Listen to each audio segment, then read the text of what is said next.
So I was in my seat and I see this young Marine in his dress uniform, racing to get one of the last seats on the airplane, which happened to be the middle seat next to me.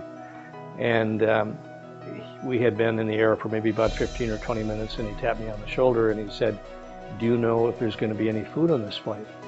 And I said, "Yes." And that was back when there was typically food on flights, in this case breakfast.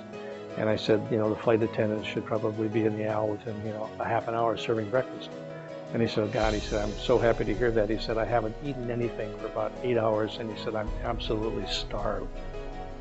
He'd probably been at the airport, since about 4 o'clock in the morning, and now it's, 10 o'clock in the morning, and so he hasn't eaten at least since he's arrived at the airport. And I felt so sorry for him that I gave him my breakfast, and the gentleman sitting on the other side of the aisle gave him his breakfast as well. So I remembered that, and as we were talking to the USO, I thought, if it was a problem back then, I wonder if it's even more so today.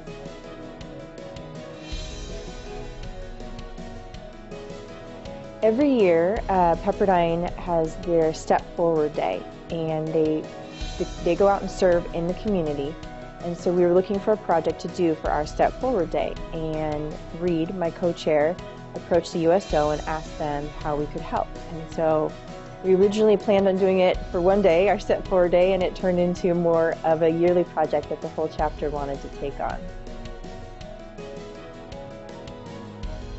We came to the USO and we asked them, how can we help? And they asked us to feed their service members. So we put together a bag, and in it is tons of goodies that hopefully will help keep these guys fed during their travels home over Thanksgiving and Christmas. Don't fly home hungry. This bag will keep you going if you're going from San Diego to Pittsburgh, or from San Diego to Atlanta or Dallas, or wherever you're going. There's enough food in this bag so that you're probably not going to have to buy food in an airport or on an airplane. You guys are going to get excited today, I'm telling you. This is going to be a great room. It's going to be filled with a lot of energy, and you're going to get these bags built. When we first start stuffing the bags, it's really like a big Congo line, and just the energy in that room, people are excited. For all the hard work that goes into it, the 6 to 8 months beforehand, it's one of the days that it just gets really exciting to see everything coming together. I don't exactly come from a military family, but I have cousins who are in the Air Force, and I think, I hope they get one of these. I hope somebody somewhere helps them along the way. The thank you notes come from elementary schools, churches, youth groups, all over San Diego. And they've written notes to tell the military how much we appreciate their service.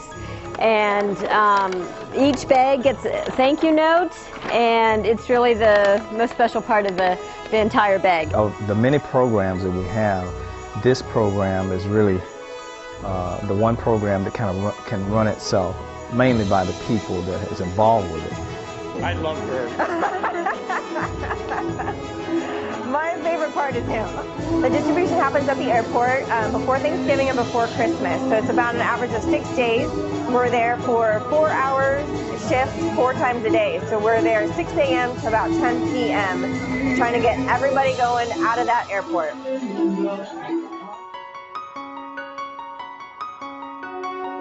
Why should you help them?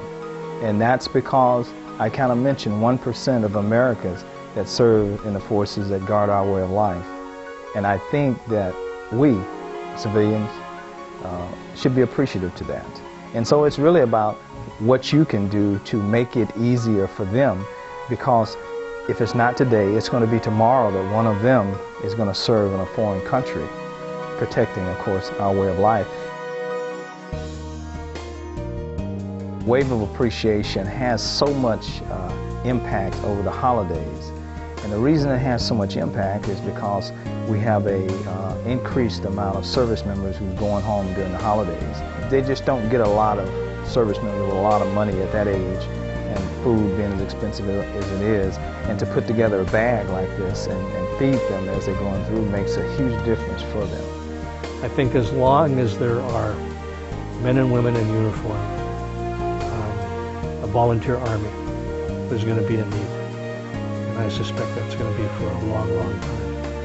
And, food, and to be able to take care of someone's nutritional needs, It's such a basic human thing, and people touch each other in a very personal way when they talk about doing something to, here, let me alleviate your hunger. I think there's huge value in just saying thanks. I don't think our generations are very good at saying thank you. We don't remember that sometimes. And so I think there's huge value in we're just doing something to say that we're grateful for the military members and their service to our country and protecting our freedoms.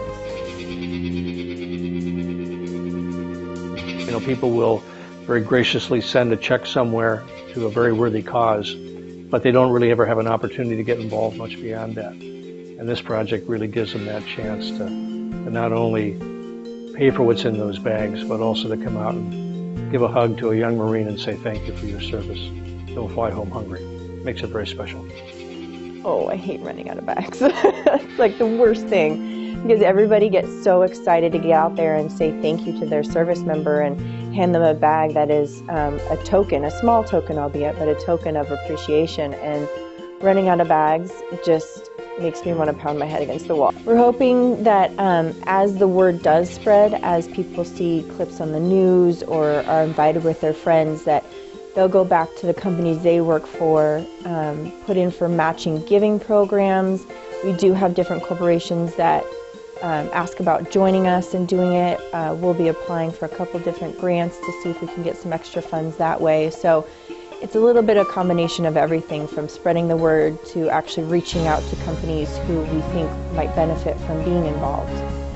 It's always a challenge to raise the money because we recognize that, organizations will perhaps not stay with you long term. They'll move on to other things. We understand that.